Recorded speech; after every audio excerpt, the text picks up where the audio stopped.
Hello everyone, this is Dr. Gill and today we will discuss photoelectric effect in detail. What is photoelectric effect? If we shine any particular kind of light on certain metal, suppose this is certain metal, and if we shine any particular kind of light, कोई light अगर हम किसी metal के ऊपर shine करते हैं, then the electrons will be ejected.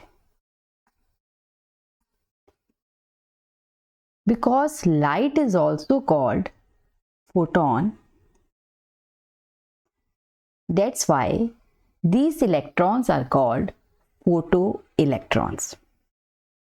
And this effect is called photoelectric effect.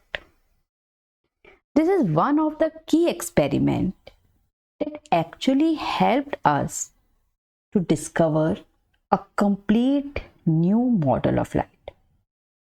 इससे हमें लाइट का एक न्यू मॉडल पता चलता है.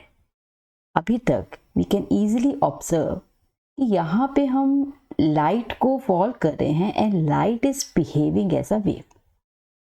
बट लाइट की एक और नेचर है, वो हमें फोटो इलेक्ट्रिक इफेक्ट को डीपली अंडरस्टैंड करने से समझ आती है.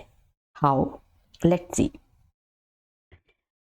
Suppose we are taking the example of potassium. This metal is potassium and if we are shining blue light on it, then from potassium electrons will be ejected. On the other hand, अगर हम इसी के ऊपर red light को incident करते हैं, then no photoelectrons will come out. It is very interesting phenomena.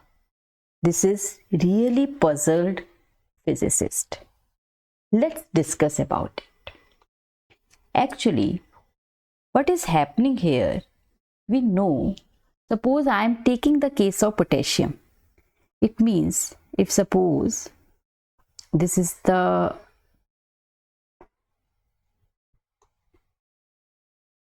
potassium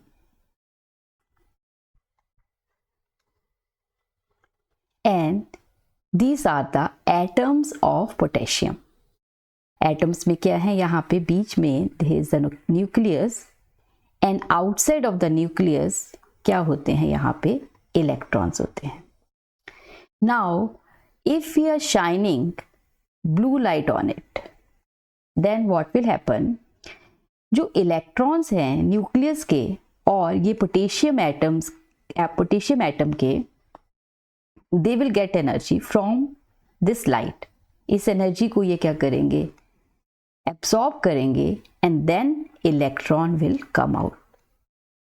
Because in electrons को इतनी एनर्जी मिल गई कि ये न्यूक्लियस के, दिस इज द न्यूक्लियस और इनके बीच जो अट्रैक्टिव एनर्जी है, उसको ओवरकम करके बाहर निकल गए. इट मीन्स एनर्जी गेन करके इलेक्ट्रॉन्स बाहर निकल गए. But why this is not happening in the case of red light? अगर मैंने रेड लाइट डाली, then same thing must happen. Again the same potassium atom, here again the nucleus and electrons are outside. तो valence electron जो बाहर के electrons हैं, loosely bound electrons हैं, वो इस एनर्जी को गेन करके बाहर आ सकते हैं. But this is not happening in the case of red light. It means red light में हमें कोई फोटो इलेक्ट्रिक इफेक्ट दिखाई नहीं देता. तो इससे तो ये पता चल रहा है कि photoelectric effect depends upon the colour. But how? If we know about the electromagnetic radiation, हमें पता है इलेक्ट्रोमैग्नेटिक रेडिएशन में वेव में डिफरेंट टाइप्स ऑफ कलर्स होते हैं. Violet, indigo, blue, yellow, orange, green, yellow, orange and red. And हर colour की wavelength भी क्या है, डिफरेंट है. सो इट मीन्स कहीं ना कहीं फोटो इलेक्ट्रिक इफेक्ट वेवलेंथ के ऊपर डिपेंड कर रहा है. लेट्स अंडरस्टैंड हाउ, ऐसा कैसे होता है. Suppose I am taking the case of red light initially, and here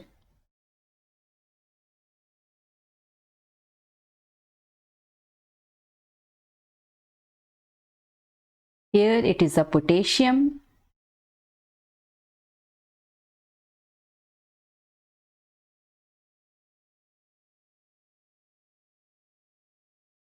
I am taking the case of potassium atom.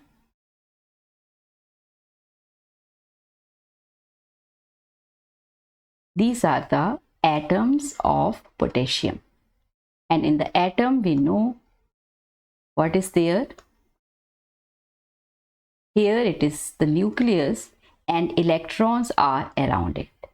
Now if I will shine the red light, we know the wavelength of red light is approximately equal to 680 nanometer. So in this case we have observed no photoelectric effect. अगर हम 600 nanometre की wavelength potassium के ऊपर डालते हैं तो हमें कोई फोटो इलेक्ट्रिक इफेक्ट नहीं दिखाई देता.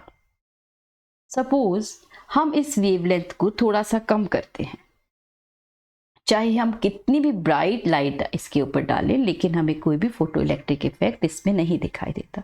Let's take the case of orange light, and in the case of orange light it's wavelength is around 610 nanometer. Again the same, in the case of 610 nanometer हमें कोई भी फोटो इलेक्ट्रिक इफेक्ट नहीं दिखाई देता और कोई फोटो इलेक्ट्रॉन यहाँ से बाहर नहीं निकलते. Let's reduce the wavelength further. थोड़ी सी और हम रिड्यूस करते हैं और उसकी जगह हम ग्रीन लाइट लेते हैं. And the green light wavelength is approximately equal to 530 nanometer. Let's see 530 nanometer में क्या होता है. In the case of 530 nanometer, जब ये लाइट एटम्स के ऊपर डलती है, then some of the electron will get this energy and come out. It means यहाँ पे फोटो इलेक्ट्रिक इफेक्ट स्टार्ट हो गया, but barely any kinetic energy of photo electrons.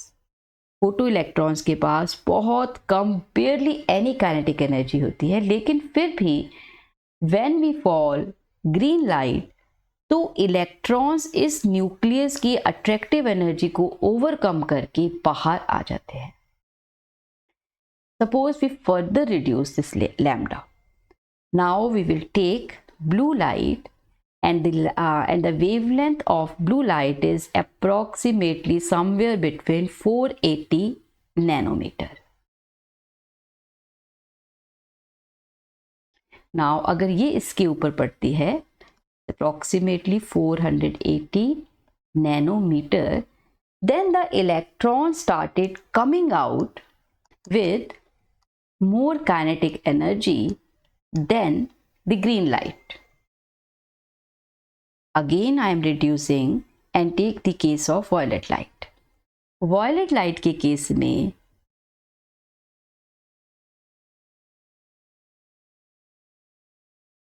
now I am taking the case of violet light, and in this case the wavelength is somewhere between 400 nanometer.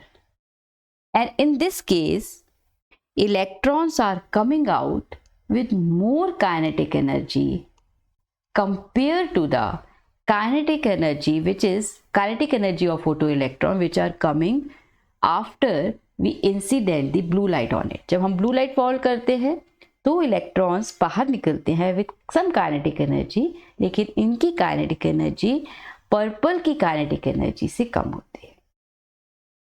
तो इससे तो हमें ये पता चल रहा है कि जो इलेक्ट्रॉन्स बाहर निकल रहे हैं उनकी kinetic energy somewhere depends upon the wavelength, or we can say somewhere depends upon the frequency, because we know nu is equal to c upon lambda.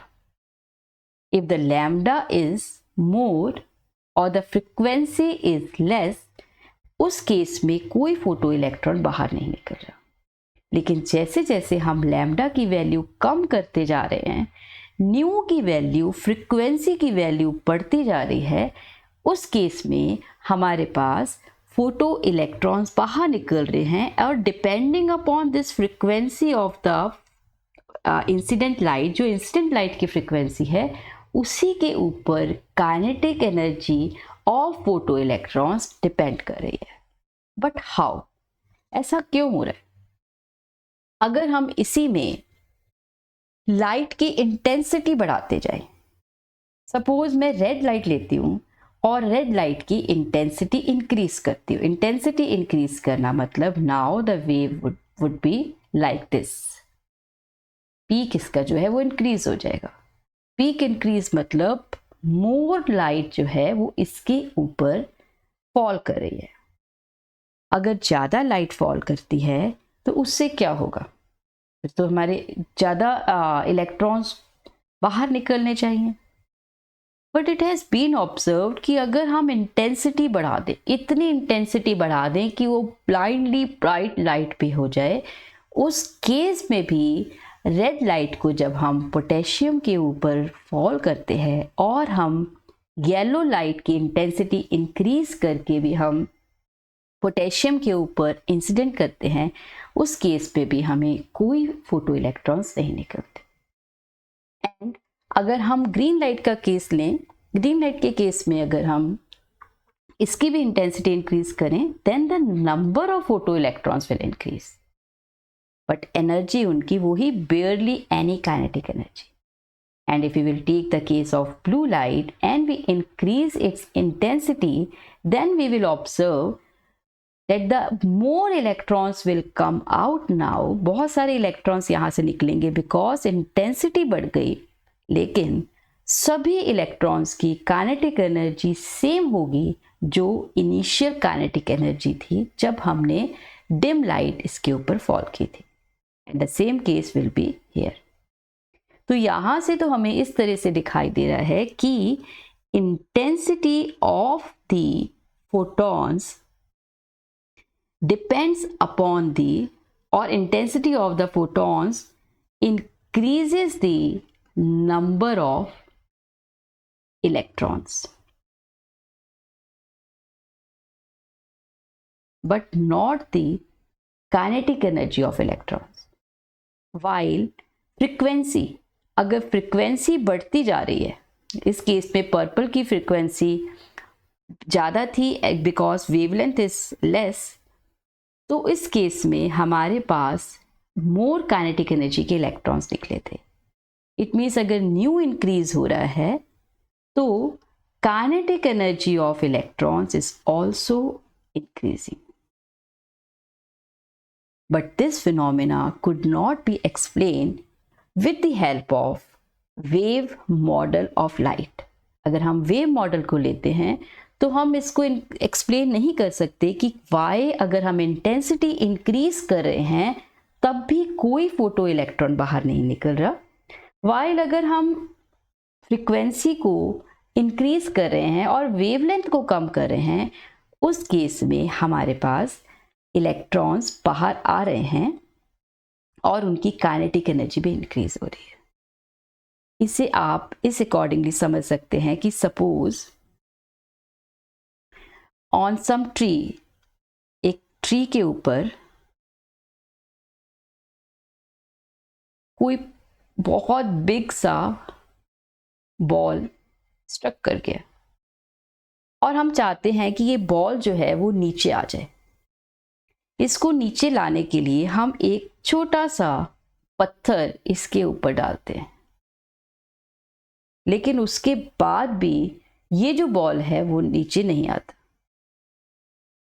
This pathar, small pathar, is just like the small frequency of red light. It means this frequency of red light is not sufficient so that the electrons यहाँ से बाहर आ सके. Just like this small stone is not, इतना बड़ा ये stone जो है वो इतना बड़ा नहीं है, is not big enough so that कि ये बिग बॉल जो है वो नीचे गिर सके. इसी की जगह अगर मैं एक बड़ा पत्थर स्टोन लेके इसके ऊपर मारती हूँ तो क्या होता है कि ये बॉल नीचे गिर जाता है. बड़ा पत्थर is just like the more frequency of purple light. So this is happening here. But why? What is the reason behind it? ऐसा क्यों हो रहा है? तो again the same thing, it cannot be explained with the wave model of light. To explain this phenomena of photoelectric effect, instead of taking wave model, we take particle nature of light.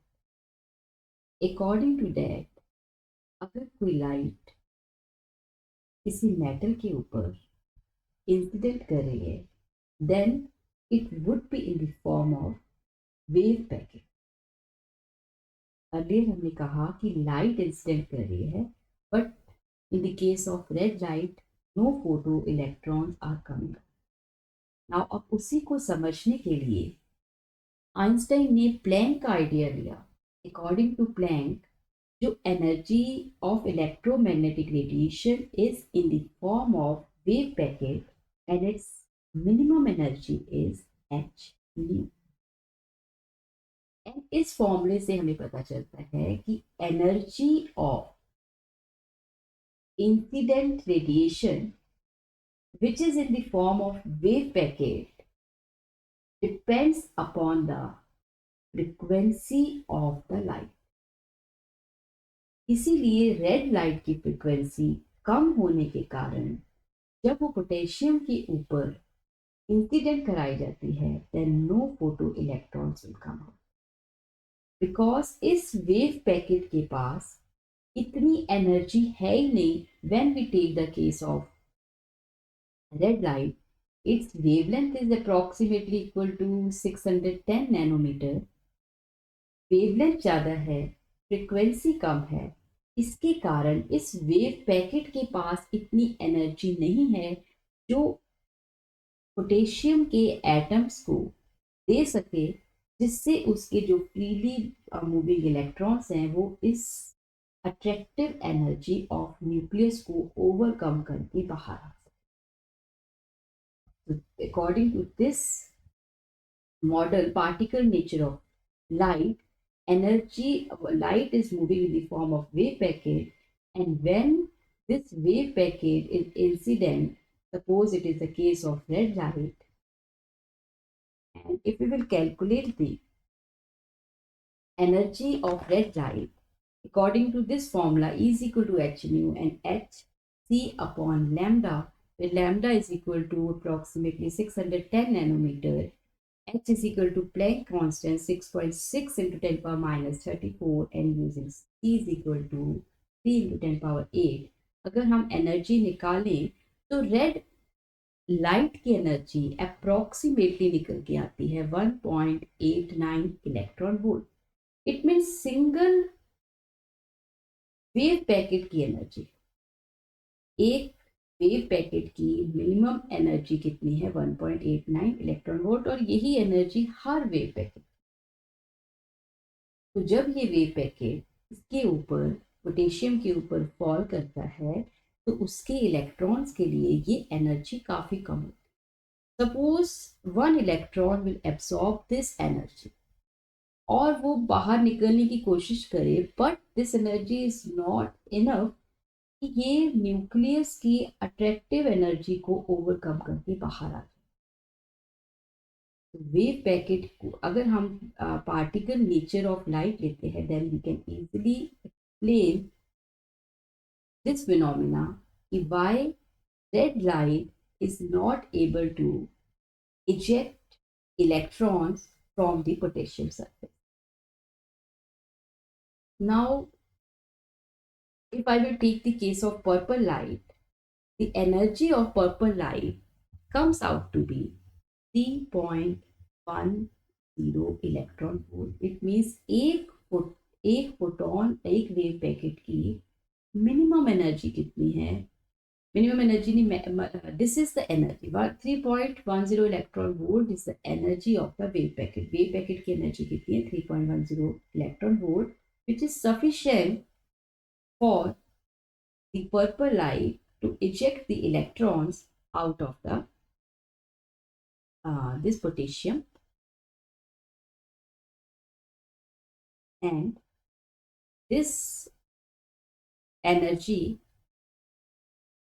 is depending upon this frequency. Light के ऊपर energy depend करती है और हम उसको easily found कर सकते हैं. नाउ व्हाट विल हैपन अगर इसी में हम number of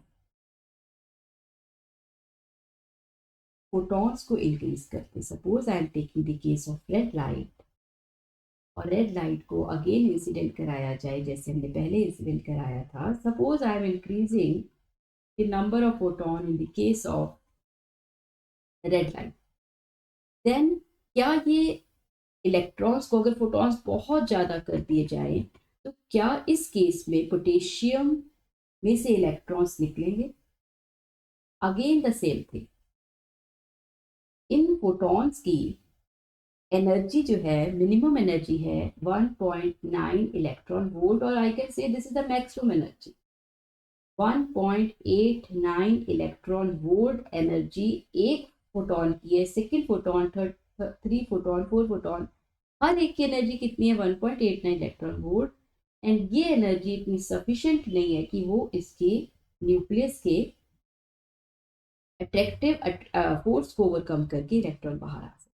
again the same case, अगर मैं कोई ट्री का केस लूँ और यहाँ पे कोई बॉल आपकी स्ट्रक हो गई है, and you will throw 1 stone, 2 stone, 3 stone, 4 stone, और number of stone, but all are very small, then this ball will never come down. ये कभी नीचे नहीं आएगी.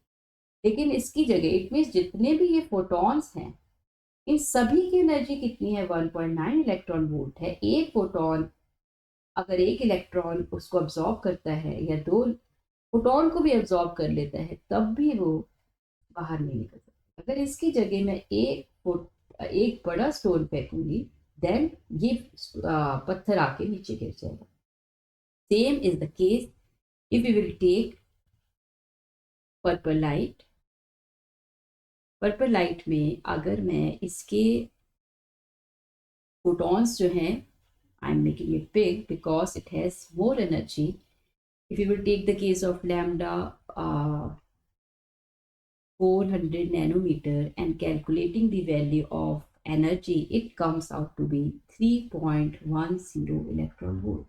It means एक फोटॉन की एनर्जी इतनी है, और यहाँ पे एनर्जी कितनी है? 1.9 electron, which is this energy is very very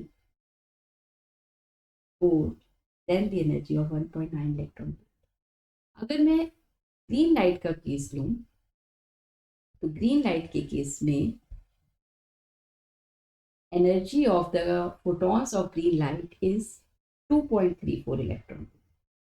So here 2.3 electron volt is the minimum energy, or we can say threshold energy, जिससे आपके इलेक्ट्रॉन जो हैं just come out with no kinetic energy.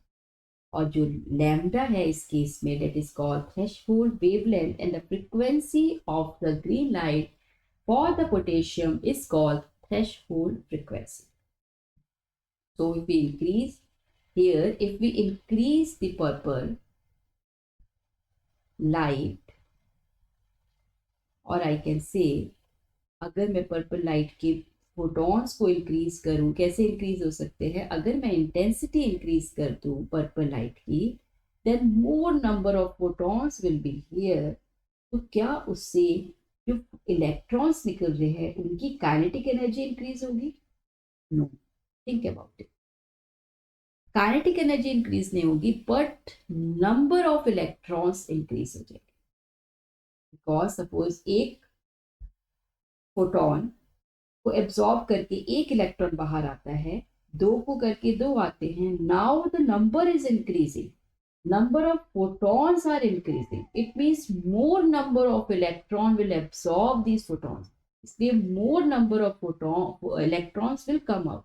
तो उस case में आपके पास electrons increase हो जाएंगे but the kinetic energy of each and every electron will remain same because it depends upon the energy of the incident photon। तो इस तरह से this is the very simplest way to understand the photoelectric effect। अगर हम particle nature को और I can से कि फोटोइलेक्ट्रिक इफेक्ट को एक्सप्लेन करने के लिए we have to take the particle nature of light. Wave model से कभी भी हम फोटोइलेक्ट्रिक इफेक्ट को एक्सप्लेन नहीं कर सकते। Thank you so much.